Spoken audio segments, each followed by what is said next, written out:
medieval rules we still follow for no reason and more. Take a moment, if you will, and just look around you. Or better yet, just exist for a day. You wake up to an alarm, a sound that jolts you from a dream state into a state of readiness. You eat with metal prongs, you mutter a blessing at a bodily function, you work within a set time frame, you shake hands to seal a deal, you mourn in a specific color, and you look forward to a 2-day break at the end of the week. These are not just things we do. They are the invisible architecture of our reality, the silent code of modern civility. We assume they are modern, or at least Victorian, products of an industrial or enlightened age. But we are wrong, so profoundly wrong.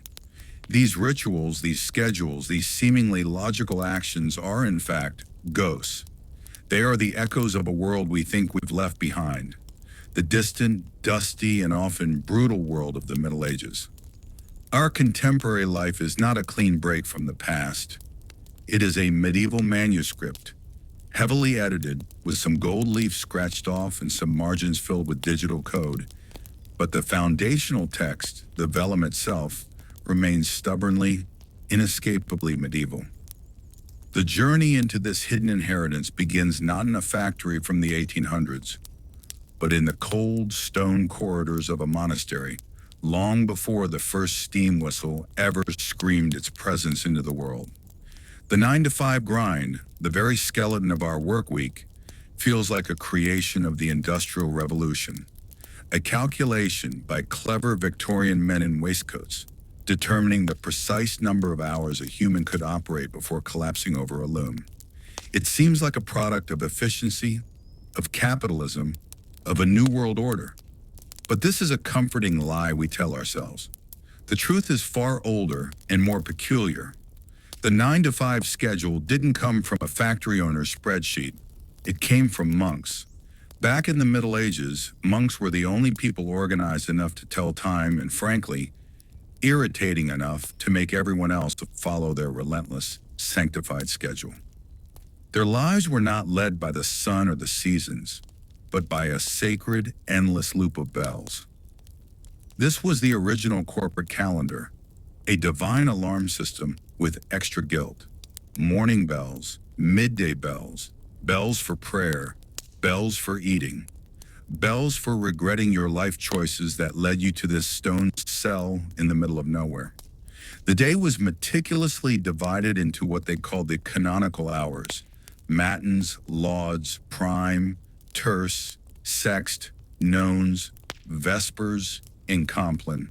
It sounds less like a prayer schedule and more like a list of rejected Harry Potter spells or a particularly complex fantasy RPG questline.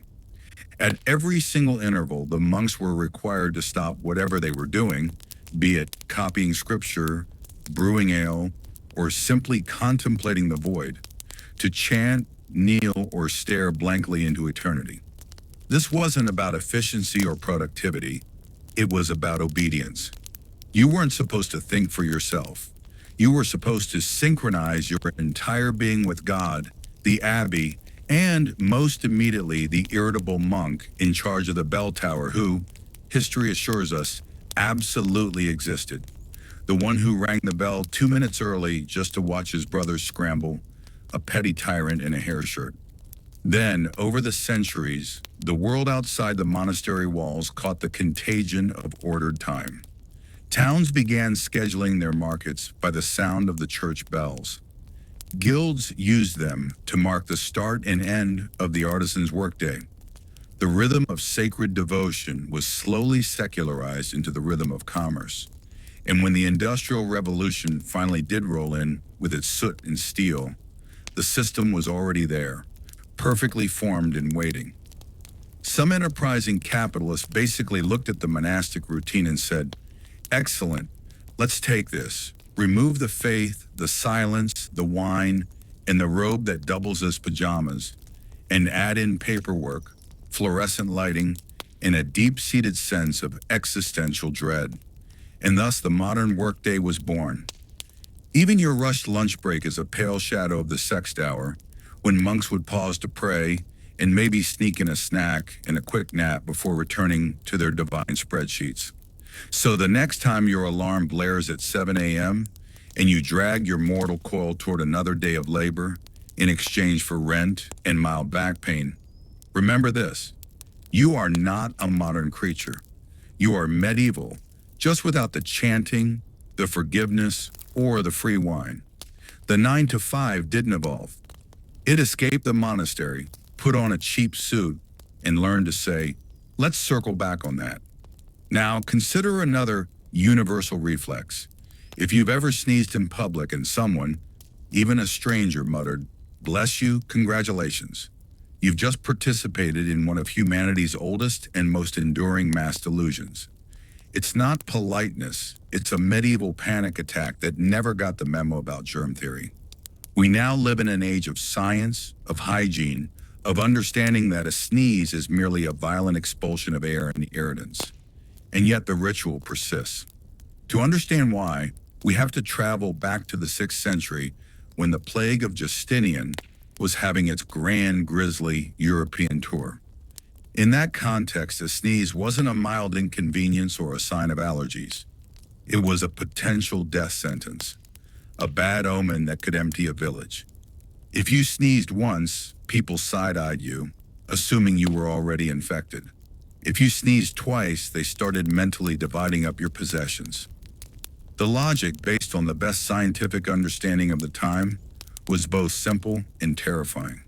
It was believed that when you sneezed, the force of it was so great that your soul would try to escape through your nose. The devil, who was apparently always lurking nearby like a cosmic pickpocket, might seize the opportunity to snatch your very essence midair. This was a genuine and widespread fear. Enter Pope Gregory the Great, who, in 590 CE, facing a rampant plague, decided that every sneeze required immediate divine intervention. He officially ordered the faithful to respond with, "God bless you," effectively turning a basic respiratory function into a team sport for salvation. Every bless you was an emergency prayer, a miniature drive-through exorcism for people with hay fever or a common cold. The phrase spread faster than the plague itself. Soon every village in Europe was collectively blessing each other into sheer exhaustion. Nobody could sneeze in peace. Imagine the soundscape of a medieval settlement: church bells, roosters crowing, and 40 villagers shouting, "God bless you," in unison every time someone inhaled a bit of dust. And it worked. Not medically, of course, but socially. Saying "bless you" became a way of proving you weren't the kind of monster who would let your neighbor's soul get devoured by Satan. Refusing to say it was borderline witchcraft. The superstitions stuck like glue. Even after centuries of science demonstrating that souls are not ejectable through the nasal passage and that germs are the real culprit, we still bless people who sneeze as if it's 1348 and the Black Death is at the door. No one today believes their soul is escaping, but we still panic at the sound of a nasal explosion. Meanwhile, the only thing truly escaping during a sneeze is about 100,000 droplets of bacteria traveling at 100 miles per hour directly into the face of the person blessing you. And nobody blesses you for that. So the next time you instinctively mumble those two words, know that you are reenacting a medieval ritual invented to keep the devil out of someone's sinuses. You're not being polite. You're participating in a 1,000-year-old collective panic. Our medieval inheritance extends even to the most basic acts, like eating. The next time you sit down for a meal and politely twirl your spaghetti or stab a piece of chicken with a fork, remember that in medieval Europe, that simple, elegant act would have gotten you labeled as a heretic, a decadent sinner, and an insult to God. Yes, the fork, that harmless little utensil lounging in your cutlery drawer, was once considered a tool of Satan. It arrived in Western Europe around the 11th century, carried by wealthy Byzantine nobles who used small, golden, two-pronged versions to eat dainty bites of food without getting their delicate fingers dirty. It was a logical step forward in hygiene and civility, right? Wrong. The church immediately had a meltdown. Clergymen declared that using a fork was in profound insult to God because, according to them, the Almighty had already provided the perfect eating tools at the end of everyone's wrists, fingers. To prefer cold, dead metal over the warm, living flesh provided by the Creator was seen as the height of blasphemy and arrogance. There is a famous case involving a Byzantine princess who married into the Venetian royal family. She brought her lavish customs, including her personal gold forks, and the local priests lost their collective minds. They preached against her vanity and her rejection of God's natural order. When she died of the plague shortly after her arrival, the clergy smugly declared it a divine punishment for her fork use, a clear sign from heaven. For centuries thereafter, Europeans, from peasants to kings, largely ate with their hands like cavemen in fancy clothes. Knives were acceptable. They stabbed, a very direct and honest action. Spoons were fine. They scooped, a humble and useful motion. But the fork had vibes. It was effeminate, it was foreign, and it was suspicious. It represented a layer of remove from God's creation. Ironically, during this forkless period, people also died in droves from foodborne illnesses because, shockingly, dirty fingers shared from a common pot are not particularly hygienic. But no amount of dysentery could out-argue the church's logic. God made hands, ergo, use them. No, it wasn't until the 17th century, when Italy's fashionable elite decided that forks were the epitome of elegance and refinement, that the rest of Europe slowly, reluctantly began to cave. The English, as always, were among the last to join, declaring forks effeminate and unnecessary until someone important was seen using one in public, at which point they became a mandatory status symbol. So the next time you sit at a table and use a fork, know this: you are performing an act that was once seen as morally questionable and dangerously decadent. The medieval church fought a long, bitter war against sanitation, elegance, and basic table decorum, and they lost. In a poetic way, every dinner with cutlery is a tiny, quiet victory for common sense over organized superstition. This legacy of medieval life isn't confined to works and meals. It invades our most personal moments, including how we say goodbye to bachelorhood. If you think bachelor parties today are chaotic, imagine them with swords and the very real risk of plague. In the Middle Ages, before marriage was about love or shared Netflix accounts, it was primarily a financial and social transaction, a merger of families and properties. But even back then, men felt the irresistible urge to have one last night of spectacularly poor decisions before signing their lives away. Thus was born the medieval stag night, the original blueprint for all future bachelor party disasters. Knights would gather in taverns or manor houses, drink ale until their helmets felt too tight, gamble away their horses, and loudly declare eternal loyalty to the concept of freedom. A commitment that usually lasted about 8 hours until the hangover set in. These celebrations were theoretically meant to honor the groom's transition into responsibility and matrimony. In practice, they were an excuse to see how much meat a man could consume before falling into the moat. The stag, a symbol of untamed virility and wildness, which is medieval code for drunken regret, was often incorporated into the iconography. Guests would toast the groom's bravery for entering the shackles of matrimony while quietly taking bets on how long he'd survive domestic life. Someone would inevitably challenge someone else to a duel over a perceived insult, and at least one man would mistake the bride's cousin for a barmaid, leading to all sorts of diplomatic incidents. The church, of course, hated these parties. Priests called them feasts of sin, which, to be fair, was an accurate description. They warned that drunkenness before marriage led directly to damnation. The knights weren't hearing this, naturally took it as a challenge to be even more debauched. Over time, the tradition trickled down from the noble classes to the common townsmen, who replaced castles with taverns and suits of armor with their best leather shoes. But the spirit remained stubbornly intact. Eat, drink, and behave terribly because tomorrow you are legally and socially obligated not to. Even the morning after rituals were familiar. The hangovers, the awkward silences, the promises to never speak of what happened. The only real difference between then and now is that medieval men didn't have smartphones to permanently record the evidence for future blackmail. So when you see a modern groom stumbling out of a bar, wearing a plastic crown and a veil of pure regret, you are witnessing living history. It's the same tradition, just downgraded from chainmail to matching tacky t-shirts. Our medieval inheritance even dictates how we grieve. When someone dies today, our instinct is to dress in black. It feels respectful, somber, and timeless, as if we are tapping into a universal language of loss. But the truth is, it's just a medieval fashion trend that got wildly out of hand and never went away. The color of mourning has not always been black.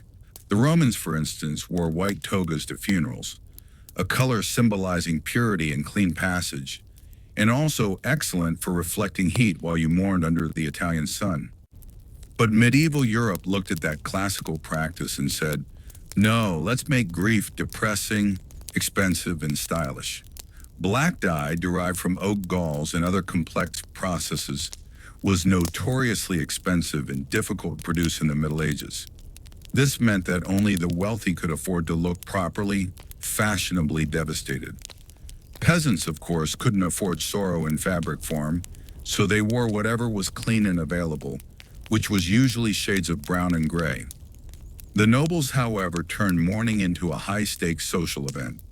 They would drape themselves in black woolen veils, wailing theatrically through the streets because grief, like everything else in a performative society, had to be visible and impressive.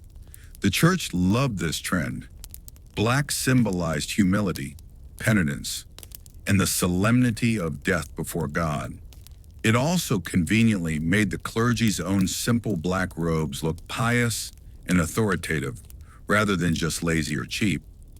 Over time, as dyeing processes became more accessible, the color of mourning spread to every social class because nothing says repentance and social conformity like wearing a color that absorbs both solar heat and existential despair. By the 14th century, a black funeral was the ultimate power move. Kings were buried in black, widows were expected to live out their days in black, and entire courts would spend years in coordinated sadness. Queen Victoria, centuries later, would supercharge this custom by staying in mourning black for 40 years after Prince Albert's death, a record-breaking exercise in emotional hostage-taking that cemented the tradition in the modern British and Western psyche. Of course, the color eventually lost its deep religious meaning and just stuck.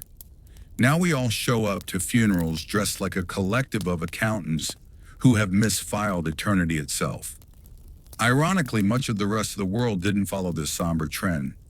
In many parts of Asia, mourners wear white, the color of purity and rebirth. In parts of Africa, bright colors are worn to celebrate a life well lived. Meanwhile, in the West, we prefer to look like we're attending a board meeting for the deceased. So the next time you dress in black for a funeral, remember you're not channeling timeless reverence. You're following a 1,000-year-old medieval fashion rule invented by rich people trying to look holier than thou. Perhaps one of the most pervasive medieval relics is the handshake, that sacred gesture of modern civility, professionalism, and the occasional bacterial exchange seems polite, friendly, even inherently human. But its origins are, like most medieval customs, deeply suspicious and pragmatic. In the Middle Ages, people didn't shake hands to say hello. They did it to say, please don't murder me right now. Medieval Europe was a paranoid place. Everyone who was anyone carried a weapon. A dagger, a short sword. Everyone owed someone else a debt, and everyone's cousin was probably plotting a coup. So when two armed and wary men met, the protocol was to extend their dominant right hands. This was a clear, visible demonstration that the hand was empty. that it wasn't holding a blade ready to strike. The actual shaking motion, that little theatrical jiggle, came later. It was a further assurance, a way to make sure no small knife was cleverly hidden up the voluminous sleeve of a tunic. It was less a greeting and more a mutual, non-verbal weapons inspection. Knights, merchants, and even kings use this gesture, though often with a sword calloused hand that might still be trembling from the effort of pretending to trust someone. And of course, this practice unfairly stigmatized left-handed people for centuries, as they were naturally considered shifty and untrustworthy simply because their sword arm was on the wrong side. Medieval logic was nothing if not flawlessly simplistic. By the 16th and the 17th centuries, as civilian life became slightly less lethally precarious, the handshake evolved into a formal greeting among gentlemen, gradually replacing more complex bows in the ever-popular awkward silence. It became a sign of equality, a way of saying, we are both free men, theoretically capable of stabbing each other, but we are choosing not to and are instead entering into a state of temporary truce. Fast forward a few more centuries, and the handshake was co-opted by the business world. Industrialists and salesmen turned it from a survival tactic into a networking ritual. The same gesture once used to ensure neither party was hiding a blade now seals multi-million-dollar deals, which, let's be honest, are just the modern, slower-moving version of plunder, only with more lawyers and paperwork. Even the recent global pandemic couldn't kill it. Doctors and scientists begged populations to stop shaking hands to slow the spread of a virus. And humanity collectively shrugged and said, no, we'd rather risk plague than appear rude or unprofessional. A very medieval mindset when you think about it. So the next time someone grips your hand a little too tightly in a business meeting, remember what the gesture truly meant. I come in peace for now. The handshake isn't a symbol of deep trust. It's a fossil from an age when trust was a luxury that could get you stabbed. And given the cutthroat nature of modern business, maybe not that much has changed after all. Our entire concept of table manners, of what is considered polite eating behavior, is another direct inheritance from the Middle Ages, born not out of a desire for elegance, but from sheer visceral disgust and a desperate will to survive. If you've ever been told to chew with your mouth closed, not to talk with food in it, or to stop licking the knife, you are practicing ancient survival techniques invented by medieval people who were genuinely tired of dying from dinner. See, table manners didn't start because someone wanted to appear sophisticated at a royal banquet. They started because medieval dining for most people was a horrifying free-for-all spectacle. Picture a long wooden trestle table covered in greasy trenchers, thick, stale slabs of bread that served as edible plates. There were no individual place settings. You shared the same knife, the same bowl, the same drinking cup with everyone around you. You didn't have your own utensils. You had hope and fast reflexes. Napkins were a distant dream. The standard etiquette for cleaning one's hands was to wipe them on the nearest available surface, which was often the family dog lounging under the table, or failing that, the sleep of your neighbor. Historical records show that monks frequently complained about guests wiping their greasy fingers on the monastery's precious scripture pages. And yes, there were explicit rules written against spitting on the table, which strongly implies that someone at some point had to invent that rule the hard, messy way. By the 13th century, this collective disgust finally began to crystallize into codified etiquette. Manuals started circulating among the nobility, books with titles like The Book of the Civilized Man, which laid out the basics of decent behavior. These manuals contained instructions that seem absurdly obvious to us today, which means they were clearly not obvious at all at the time.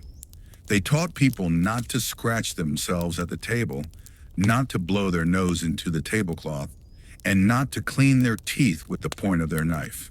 These were necessary public service announcements for the era. The upper class quickly realized that hygiene could be leveraged into hierarchy. While peasants ate with their hands and wiped them on the dog, Nobles could use manners to prove their superiority. It became a sort of social fencing match, using spoons and napkins instead of swords.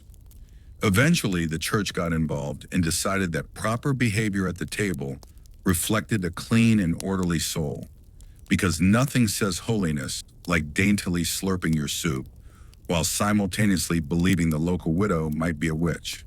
By the Renaissance, dining had transformed from a messy act of survival into a polished performance of social status. Banquets were less about eating and more about demonstrating, in every small gesture, that you were not a barbarian. It was the Instagram culture of its day, but with more trenchers and fewer filters. And yet, those same medieval rules are still with us. Don't burp. Don't pick your teeth at the table. Don't shout with food in your mouth. You're not doing these things just to be polite. You're doing them because, in another timeline, not doing them could have gotten you dysentery or a dagger in the hand from an offended dinner companion. Even our cherished weekend, that sacred two-day oasis of rest and recreation, is not the modern invention we believe it to be.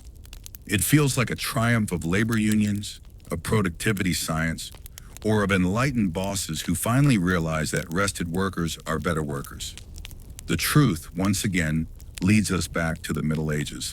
It was invented by medieval peasants who wanted to stop working long enough to drink, pray, and occasionally remember what sunlight looked like, and by a church that wanted to make sure all that free time was spent in a state of controlled piety.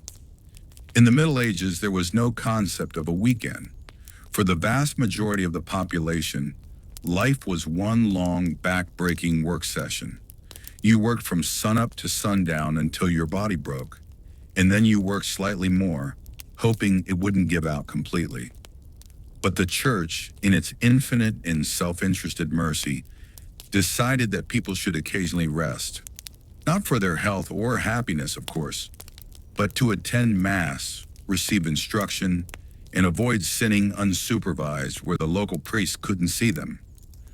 The medieval church calendar was packed with feast days, saints' days, holy days, and festivals. In some parts of Europe, there could be up to 100 of these non-working days per year. These were mandatory holidays, honoring everything from major figures like the Virgin Mary to incredibly obscure saints you've never heard of. Each feast day meant a legally enforced day off work, free food and drink at the church's expense, and the social right to get drunk before noon. It was a system that kept the populace both happy and pious, or at least too hungover to cause serious trouble. The nobility often complained about this, grumbling that the peasants had too many holidays. One medieval bishop famously moaned that the people work one day and rest three. It is possibly the first recorded instance of a manager complaining about employee productivity and work-life balance. As the centuries passed, the Reformation and the rise of Protestantism, particularly Puritanism, looked at this festive, chaotic calendar with horror. All these saints' days were deemed too papist, too superstitious, and frankly, too fun. They systematically canceled dozens of these holidays, stripping the calendar down to a more austere model.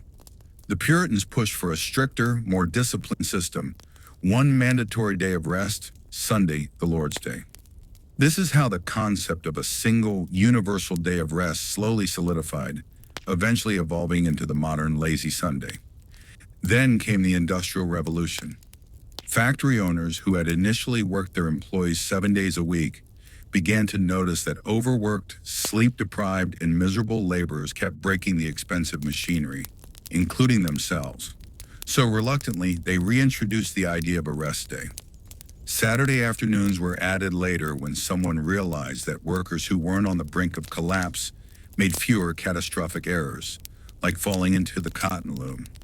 By the mid-20th century, the two-day weekend, Saturday and Sunday, had become official in much of the Western world.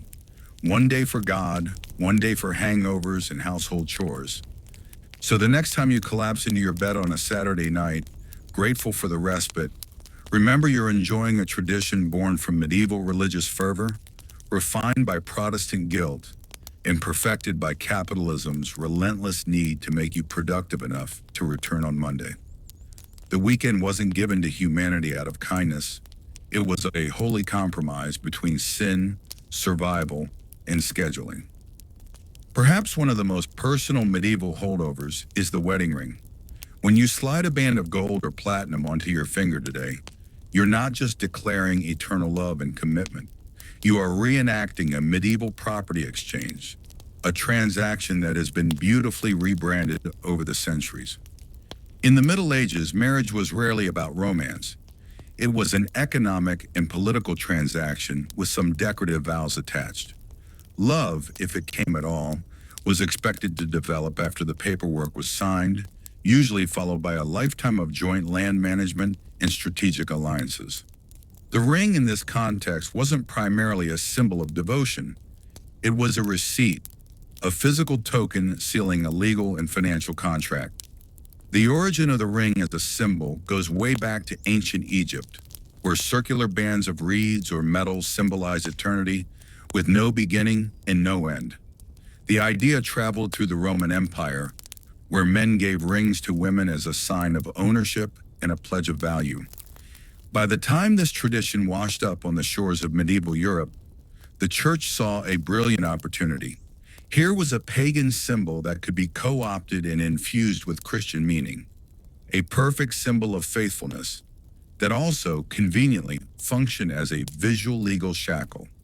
The ring was placed on the fourth finger of the left hand because of a charming but completely erroneous belief from Roman times that a special vein, the vena amoris or vein of love, ran directly from that finger to the heart. This was, of course, biological nonsense. Medieval science also believed that headaches were caused by demons and that bleeding a patient was a valid cure for most ailments. But the myth was poetic and romantic, and it stuck, mostly because it sounded better than, "This is the finger we've always used for contracts." Weddings themselves were barely religious ceremonies for much of the early to Middle Ages. A marriage was often a matter of common law.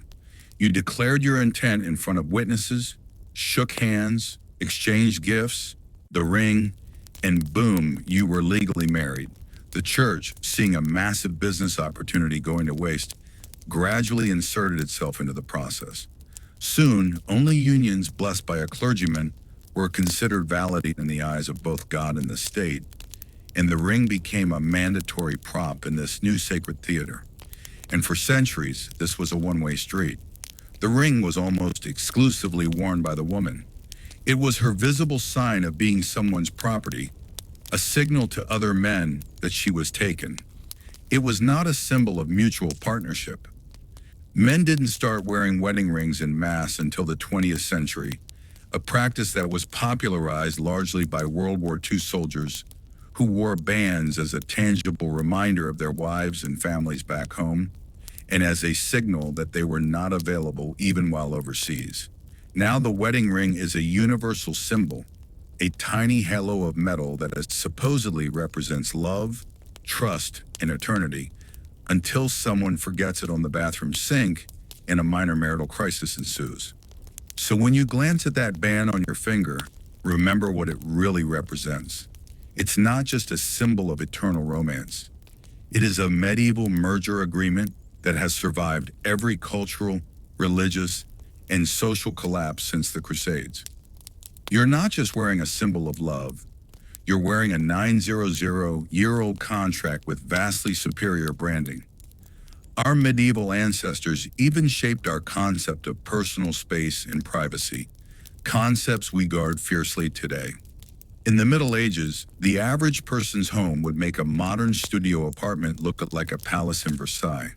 Walls were often optional, doors were overrated, and privacy was a myth whispered by fools.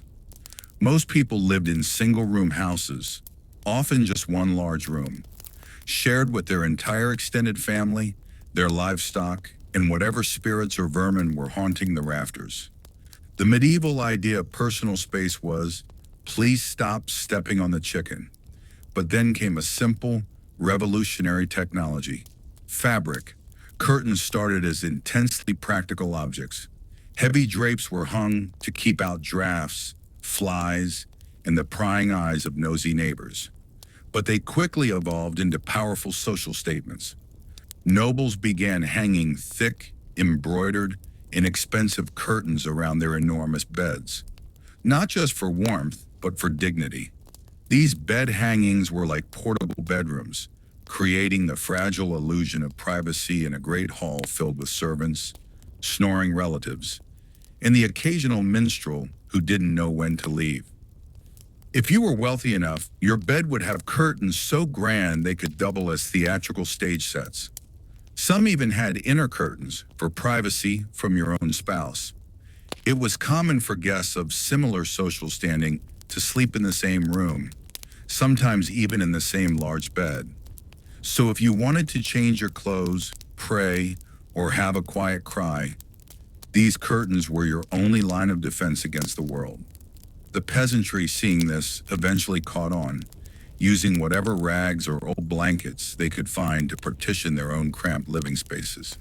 Hanging a simple blanket between your sleeping area and the pigsty suddenly felt like the height of luxury. Curtains became the medieval equivalent of noise-canceling headphones, mostly symbolic, only mildly effective, but psychologically crucial. Over time, the concept spread from beds to windows and doorways. Privacy became a social aspiration, a marker of status. By the Renaissance, curtains were everywhere, on beds, walls, and windows, shielding the emerging individual ego from the collective gaze.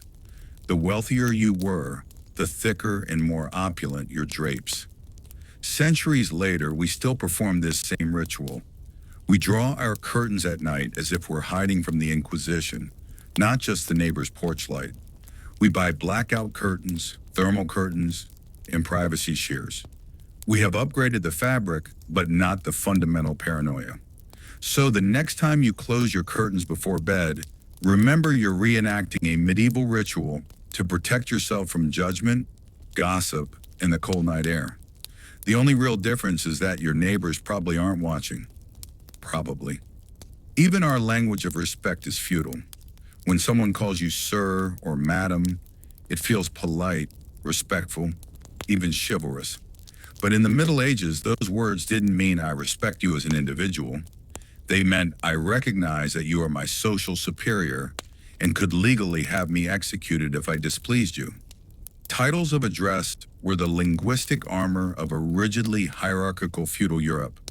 Society was a human pyramid, with the king and pope at the apex, serfs and peasants at the base, and a complex web of lords, knights, and vassals crushed somewhere in between. Calling someone sir, from the Old French sire meaning lord, was how you acknowledged that they owned the land you worked on, the food you ate, and possibly your right to remain unmolested. It wasn't optional either. If you met a noble and forgot to bow or failed to use their precise title, it wasn't a social faux pas, it was a crime, an act of insubordination.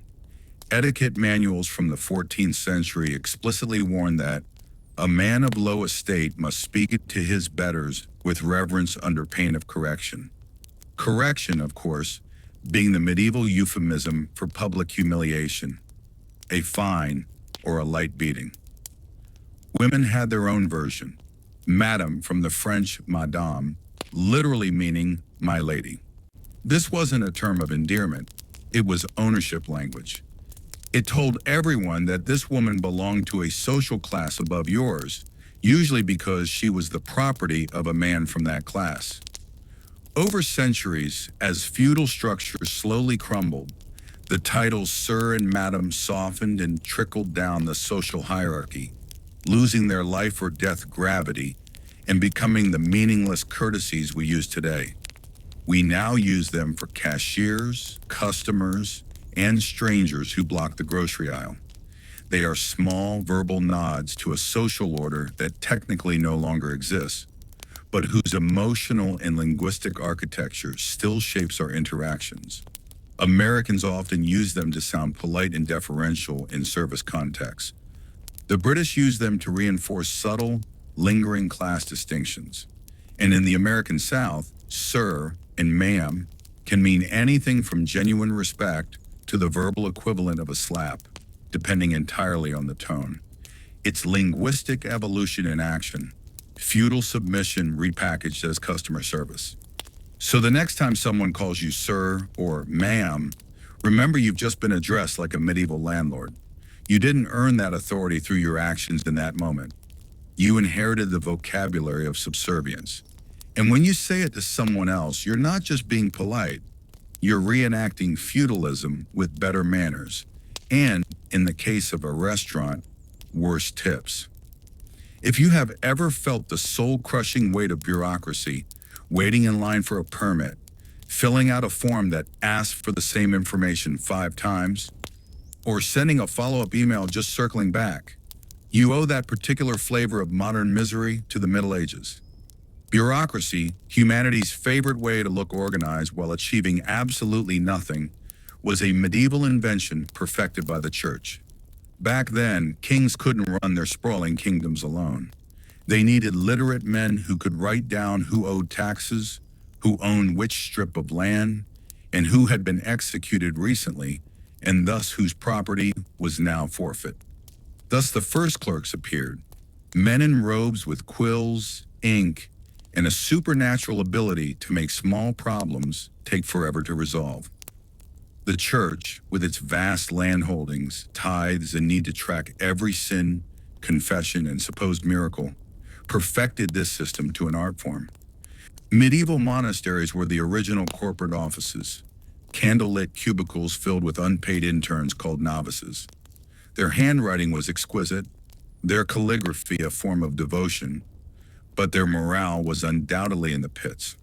By the 12th century, royal administrations had fully embraced this model. England's kings, for example, employed veritable armies of scribes to record every cow, fence, and human soul in the realm for the Domesday Book, history's first grand centralized database. Though it was slightly less searchable than Google, it was meant to bring order to the kingdom, but it mostly just organized the existing confusion into a more formalized structure. Soon, every government in Europe was copying the idea. If something existed, it needed a form. Property disputes spawned legal scrolls longer than the marriages they were often about.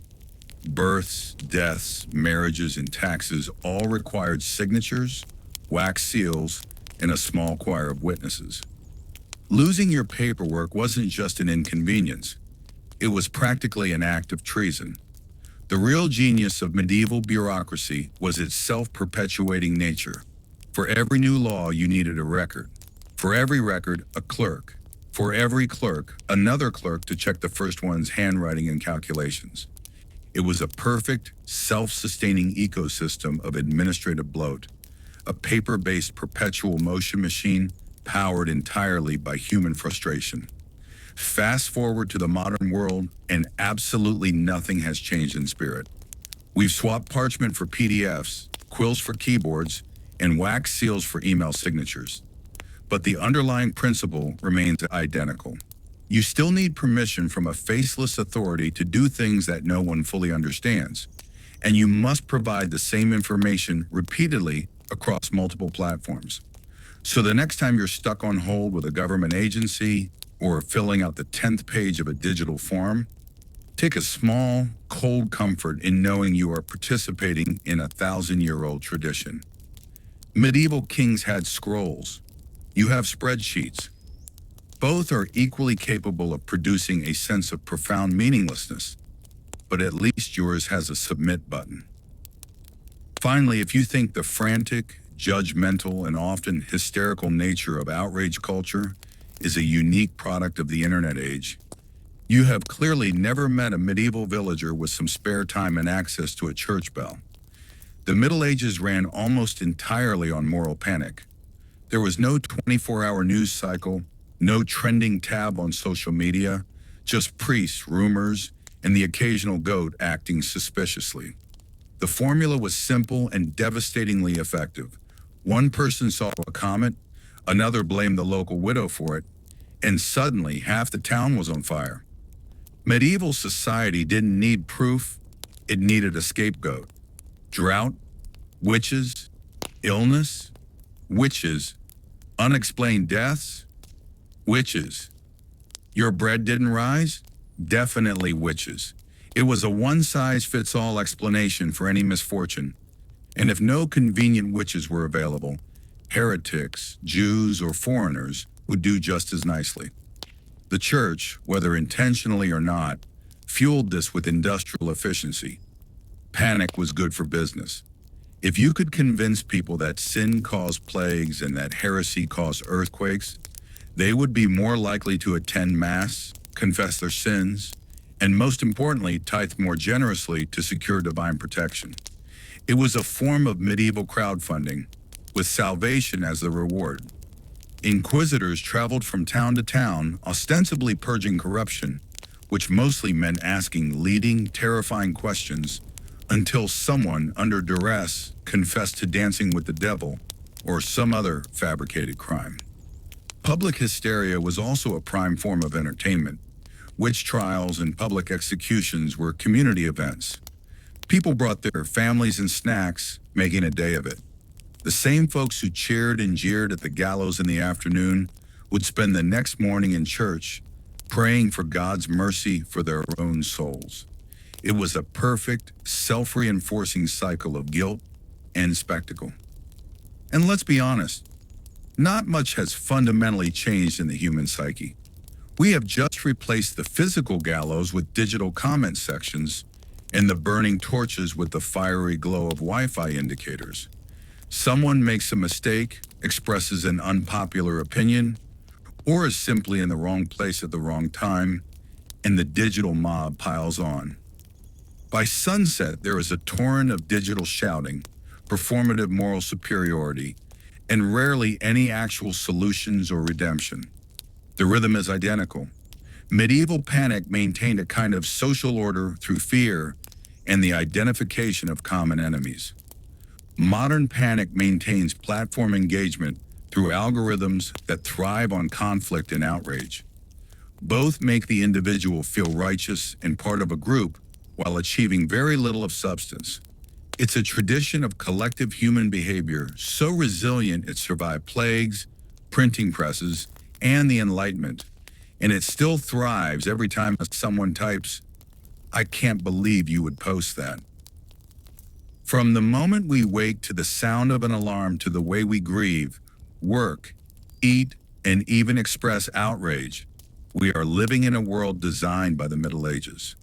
We have scrubbed away the soot and the superstition, replaced parchment with silicon, and horses with horsepower. But the deep structures of our lives, the schedules, the social rituals, the bureaucratic knots, the linguistic tics, remain. We are not so much modern individuals as we are medieval communes in digital disguise, carrying the fingerprints of monks, knights, and peasants in our every habit. To recognize this is to see the present not as a break from the past, but as a continuous, often absurd, and deeply human conversation with it. We are still following medieval rules, often for no reason other than that they are the walls of the house we were born in, and we have forgotten how to see the architecture. But once you see it, you can't unsee it. The medieval is not a distant land. It is the ghost in our machine, the silent partner in our daily dance, the reason we bless a sneeze and dread a Monday, forever bound to a world we never knew, but never truly left it. This invisible medieval architecture extends its reach into the very legal and moral codes that underpin our society. Consider the concept of innocent until proven guilty. It feels like a cornerstone of enlightened modern justice, a shield against tyranny. While its philosophical roots lie in Roman law, the practical application, the theatrical engine of the courtroom trial, is a quintessentially medieval invention.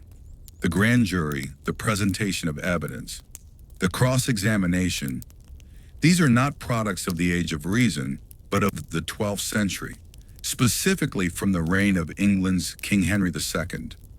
Faced with a patchwork of local laws and chaotic, often violent dispute resolution, Henry's Assize of Clarendon in 1166 established a system where a jury of local, lawful men, would present accusations based on their knowledge. This was the birth of the grand jury. It was a way for the crown to centralize power and impose a standard of royal justice across the land. The accused's fate, however, was often still in the hands of God, hence the trial by ordeal, where a defendant might be forced to carry a red-hot iron. If the wound festered, God had judged them guilty. The Church's Lateran Council of 1215 put a stop to clerical involvement in ordeals, which in turn forced the courts to rely more on human reason and testimony, gradually evolving into the adversarial system we know today.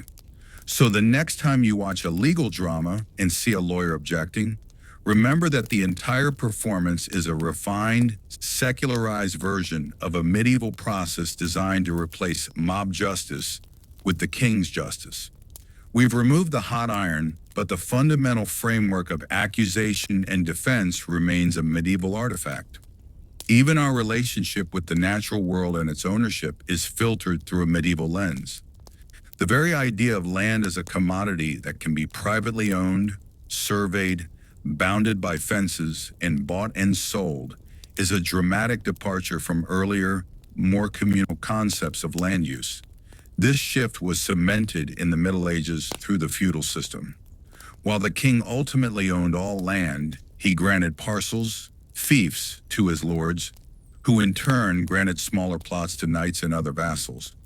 This created a hierarchical, pyramidal structure of land ownership and obligation.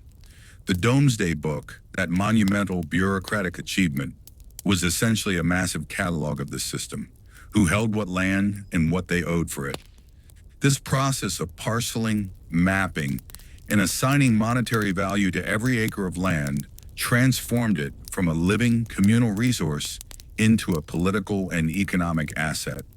The enclosure movements of the later Middle Ages and early modern period, where common lands were fenced off for private sheep farming, further entrenched this concept, displacing peasants and creating a landless working class that would later fill the factories of the Industrial Revolution. Our modern real estate market, with its deeds, titles, and property taxes, is the direct descendant of this medieval reorganization of the earth itself. We still live in a world whose property lines were largely drawn by feudal lords and recorded by monastic clerks. Our linguistic landscape is also littered with medieval debris. The very words we use to describe our social and economic structures are often feudal holdovers. Salary comes from the Latin salarium, the money allotted to Roman soldiers to buy salt.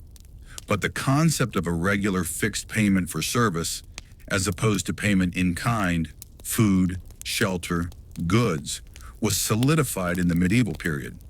A fee originates from the Old English feo, meaning cattle or property, harking back to a time when wealth was measured in livestock. Bank comes from the Italian banca, the bench that medieval Italian moneylenders and money changers used in the marketplace. When one of them failed, his bench was broken, hence bankrupt. The language of finance is built on medieval furniture. Furthermore, the persistence of aristocratic titles, even in constitutional democracies, is a testament to the enduring power of medieval social branding. We may not have a functioning feudal system, but we remain fascinated by dukes, earls, viscounts, and barons. These titles, which originally denoted specific military and administrative responsibilities to the crown, have been stripped of their power but retain their immense social cachet. The global obsession with British royalty, for instance, is a fascination with a medieval institution that has successfully rebranded itself as a national symbol. The pomp, the ceremony, the crowns, the robes. It's a living museum of medieval power aesthetics, now consumed as entertainment and pageantry. We have democratized governance, but we have not democratized our fascination with the medieval hierarchy. The medieval world also bequeathed to us a deeply conflicted relationship with the body and sexuality, the echoes of which still reverberate in our laws and social mores. The Church's teachings, developed and codified throughout the Middle Ages, positioned the human body as a site of sin and temptation, something to be controlled, disciplined, and often despised. Celibacy was elevated as the highest spiritual state, and sexual activity was tolerated only within the strict confines of marriage and for the purpose of procreation. This framework laid the groundwork for centuries of sexual repression, guilt, and the stigmatization of anything outside the narrow bounds of marital procreative sex. The concepts of sinfulness attached to certain sexual acts were codified into canon law and, eventually, seeped into the secular legal systems of emerging nation-states. While the Enlightenment and modern movements have pushed back against these restrictions, the underlying moral anxiety is a medieval inheritance.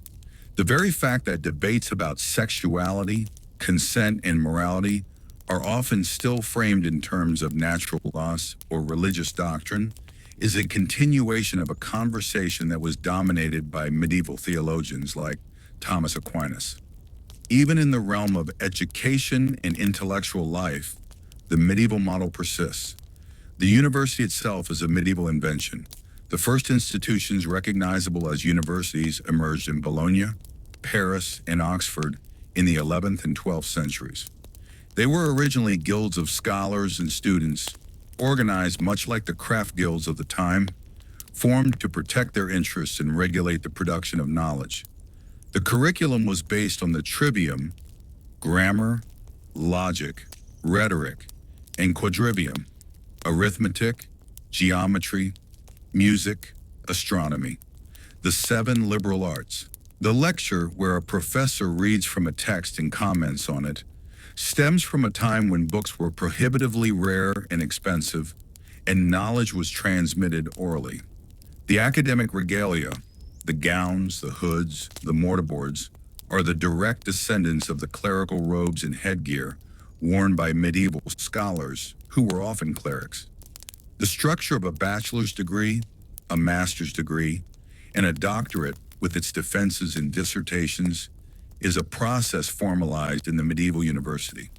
We are still educating our elite in institutions whose structure, rituals, and even clothing were designed for a world of parchment and Latin liturgy.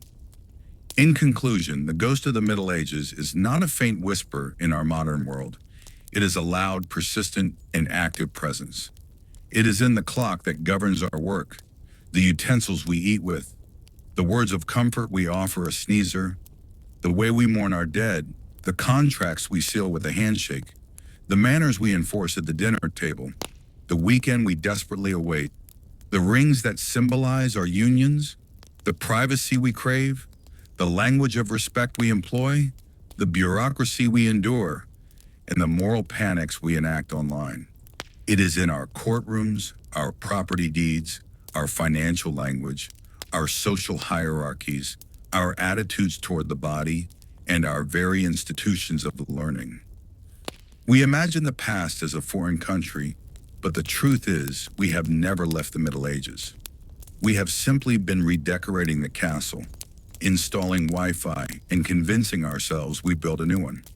To understand these habits is to understand that we are not purely rational, modern actors. We are creatures of history, carrying the baggage of 1,000 years in our daily routines. This realization is not meant to dismiss our progress, but to humble us. It reminds us that our normal is arbitrary, a collection of inherited solutions to problems we've mostly forgotten. And in that humility lies a certain freedom, the freedom to question, to change, and to recognize that the rules we follow for no reason are only as powerful as our collective, unthinking obedience to a world that is, in so many ways, long, long gone. The medieval rules are not chains, but choices made long ago. And we, the living, have the power to re-examine them, to understand their origins, and to decide consciously which ones are still worth following.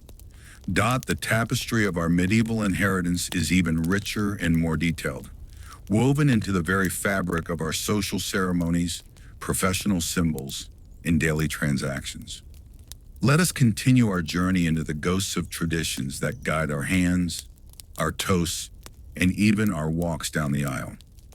The handshake, that cornerstone of modern agreement and greeting, has already been revealed as a medieval security check. But consider its close cousin in social ritual, the act of clinking glasses. When you raise your drink and gently tap it against another's, accompanied by a cheerful cheers or serefi, you are participating in a tradition born from deep-seated medieval paranoia. In an age where poisoning was a disturbingly common method of dispatching rivals, political opponents, or simply inconvenient relatives, trust was a luxury few could afford. The clinking of glasses offered an ingenious, if imperfect, solution. The idea was that the force of the impact would cause a portion of each person's drink to slosh into the other's vessel. This act was a tangible gesture of good faith, essentially saying, "See, my drink is as safe as yours. We are in this together." If you were willing to potentially consume a drop of their wine, you demonstrated a belief in its purity. It was a liquid pact of non-aggression. While the practical necessity has vanished, the symbolic gesture remains, a fossil of a time when every shared meal could be your last. Similarly, the military salute, that crisp, sharp gesture of respect, has its roots in the age of knights in armor. One prevailing theory suggests that in the days of full-face helmets, a knight would raise his visor to reveal his identity as a sign of friendly intention when approaching a superior or an ally. The motion of bringing the right hand to the brow is a stylized, symbolic remnant of that action. It was a way of saying, "I am your friend, and I show my face to you." Another theory points to the tradition of subordinates lowering their weapons or shields in the presence of a lord as a sign of submission and respect. Over time, this evolved into the standardized unarmed gesture we recognize today. It is not merely a rule.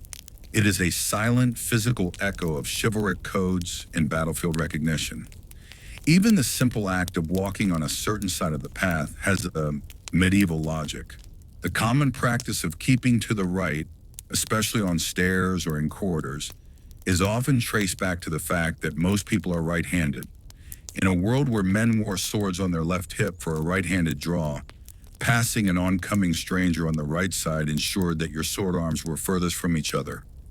This positioning minimized the chance of accidentally bumping hilts and sparking a conflict, and it kept your weapon on the outside, ready for action if the passerby proved hostile.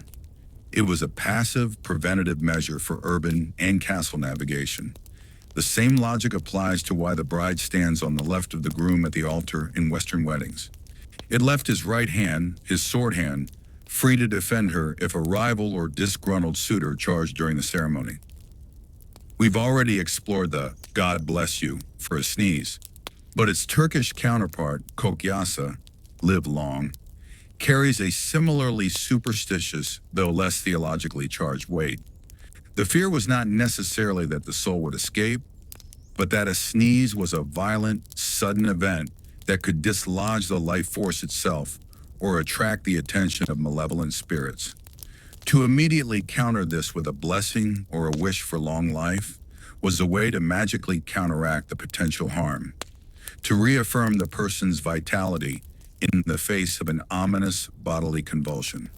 The expected response, Sendagor, may you see it too, completes the ritual, creating a circle of protective well-wishing.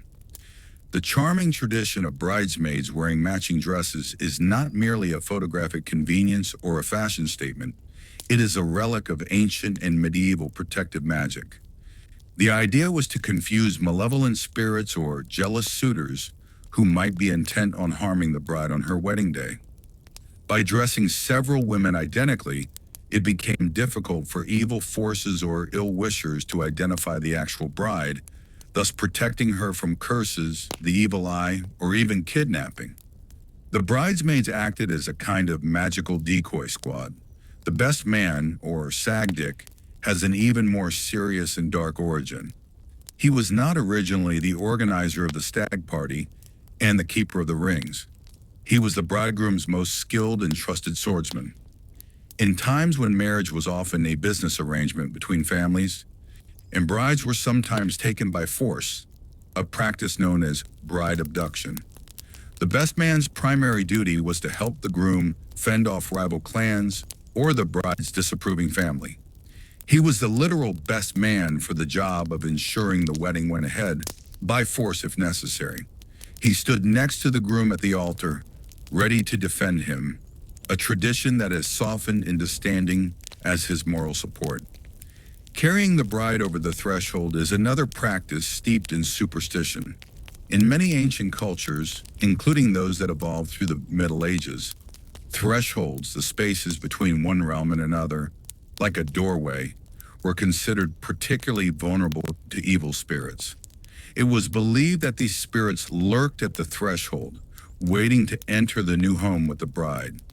By carrying her over, the groom ensured that she did not trip, stumble, or make contact with the threshold, which would be a very bad omen, potentially allowing evil to infiltrate their married life from the very first second.